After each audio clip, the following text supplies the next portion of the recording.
pleasure to call upon the Honourable McKenzie, Minister of Sports, Arts and Culture, to open this debate.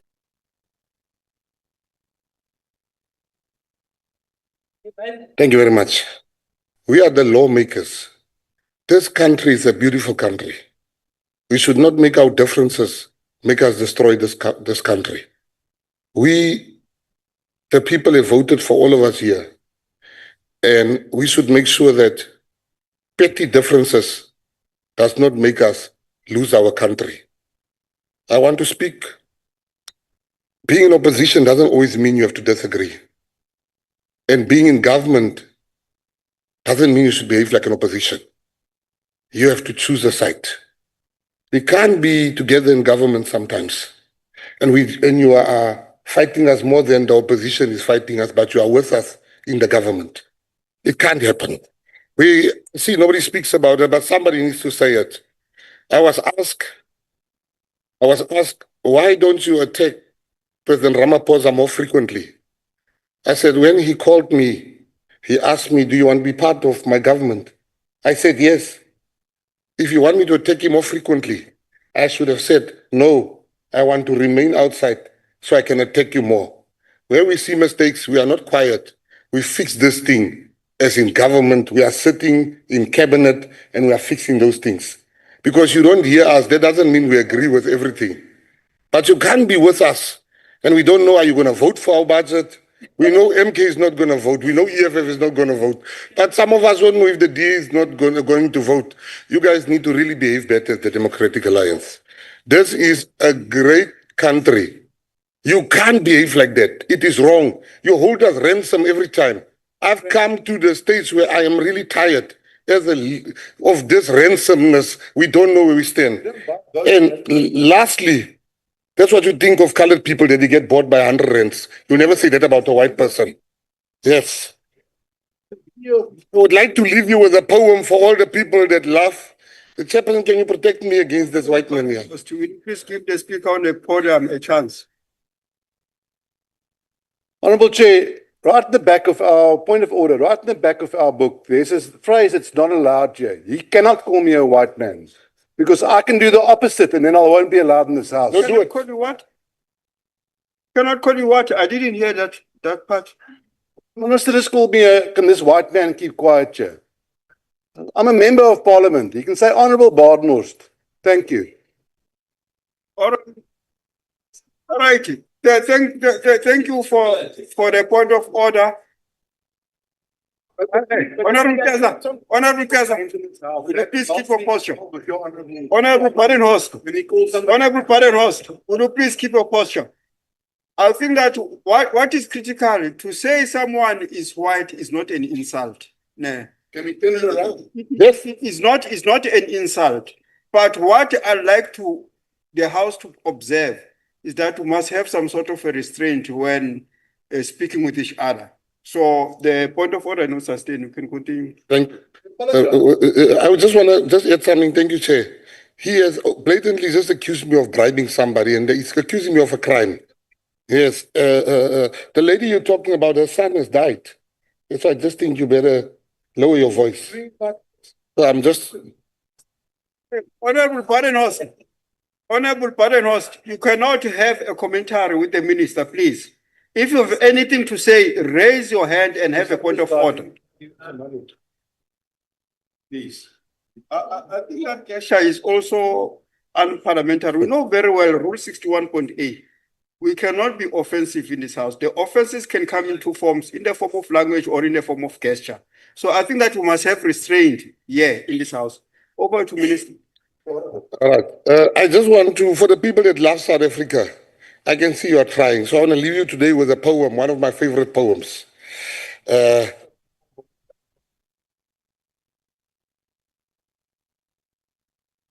Everybody knows. I think now you are overstepping. You are overstepping now because I've made some sort of a ruling around that. We are overstepping on everybody host. I think I'm naming you now. I think if you can have that adding further, and then I'll request the usher of the Black Road to usher you out. Over to Minister. Thank you very much, Honourable Chair. The next speaker on the podium is going to be Honorable N.S. du Plessis, Gauteng Maboni. Honourable House Chair, Minister, Deputy Minister, members and fellow South Africans. You cannot have unity without diversity. These words, spoken in the 1960s by a Native American activist, Richard Twiss, still rings true not only within his own society, but also within the South African slogan of unity in diversity. Allow me a moment to share personal experiences. I've lived a privileged life, but not in wealth. It has been in being exposed to the richness of South Africa's peoples and cultures. Born 2 years before the brutal and racially driven state of emergency, I was fortunate to attend one of the first mixed-race schools in Pretoria on a bursary. The real privilege wasn't just access to education, but the friendships I formed across racial and cultural lines. Friendships forged on sports fields, in art rooms, and on the stage. However, on looking back, our experiences to and from school were vastly different, and very unfairly so. In the 1980s and 1990s, my non-political parents had academics from all ethnicities visiting our home, breaking bread while sharing knowledge and experience. This incredible privilege, made possible by my parents' passion for the arts, opened a world of knowledge and understanding and brought home the principle of unity in diversity. Visiting my mother's work in the 90s, Goeiemôre South Africa, a fellow broadcaster, Alice Juvenduka, took time, made effort to engage with me as a preteen. This stayed with me. At my father's job, I watched him direct performance pieces in the streets of Hillbrow, where art brought people together, regardless of background. Later in the 90s, we moved to Hermanus, where I again attended a diverse school, lucky enough, through a bursary. I spent my afternoons in Houston with my childhood best friend, whose family worked to keep the youth out of the numbers gangs, through arts and sport. Her mother's heritage of being a Griqua princess, contrasted with the stark realities of her youth in Elsie's, opened my eyes to a very different world than my own. These experiences, repeated many times over, showed me the true meaning of privilege, being invited into the lives of others. They taught me that sports, arts, and culture aren't just activities, they are bridges. They help us see past our differences and connect as people. Honourable House Chair, there is a difficult hypocrisy that needs to be addressed, especially within the context of nation building. Why does the Minister drive a divisive and racialized narrative on the ground, in committee and in the House? Ons mense reminds me of various national party slogans. The personal attacks on members in committee based on ethnicity and using racially charged words in responses to oral questions, flouting parliamentary standing rules, shows a philosophy of division. Our words as public representatives carry weight. And using words to intentionally divide a nation, seemingly for power and influence, has been used throughout history, and it is unacceptable. Divide and conquer is a trick often used to cover a multitude of irregularities, maybe the 55 million that has disappeared in irregular expenditure, or the 175 million that is meant for athletes and artists.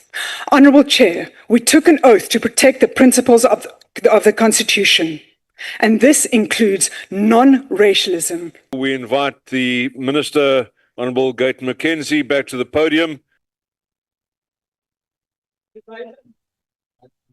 Thank you very much, Honourable Chairperson. And lastly, and most importantly, I kept this for last. Honourable du Plessis, you say I must apologize, but you got selective outrage.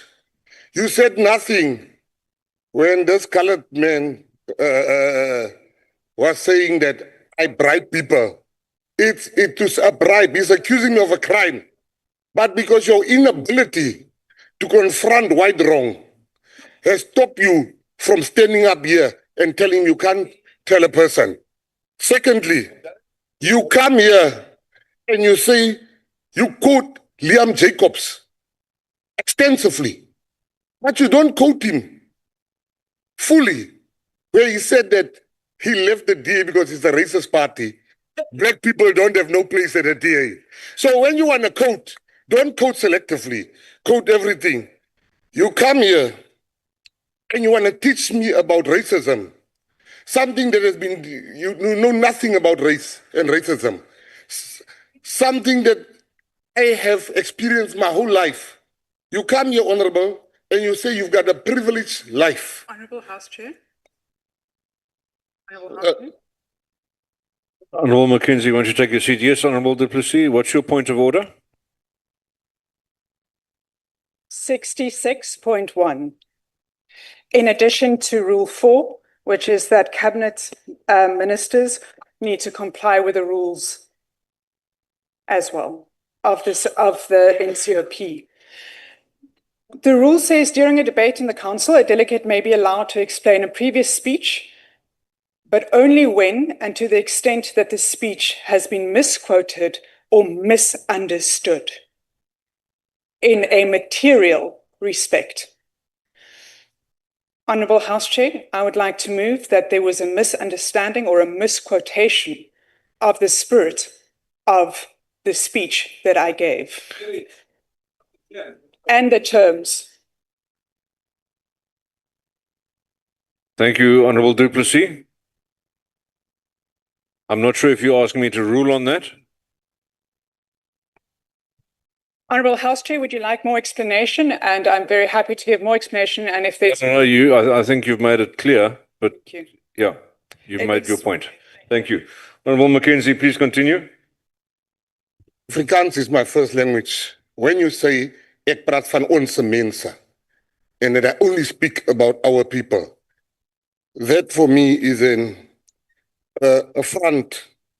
So I want to just say to you, Honourable, you talk about Houston where you grew up. When you talk about how you grew up, you don't know what we went through in the very same Houston when we were growing up. We were killed, we were marginalized. You talk about racism. And that Honourable House Chair, I'd like to rise again. Honourable McKenzie, please take your seat. Yes, Honourable Du Plessis. Thank you, Honourable House Chair. I rise again on Rule 66.1. There is a deliberate misunderstanding and misquotation of my speech by the Honourable Minister. Again, I'd like to remind the Honourable Minister of Rule 4, which means that says cabinet ministers have to comply with the rules of the NCOP. Perhaps you can just detail what the Minister is misunderstanding, Honourable Du Plessis. Thank you very much, Honourable House Chair.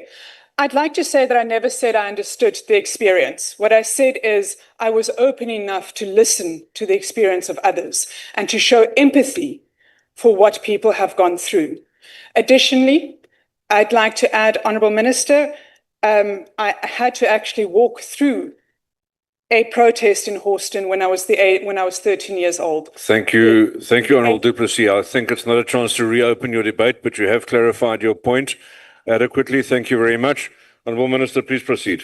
Okay, I'm glad that you now no longer say that I'm racist.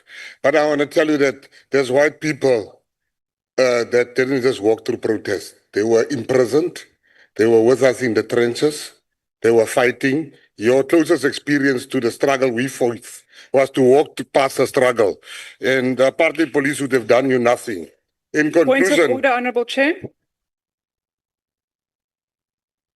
Well, Minister, your seat again, please. Yes, Honourable Du Plessis, please, let's not turn this into a dialogue.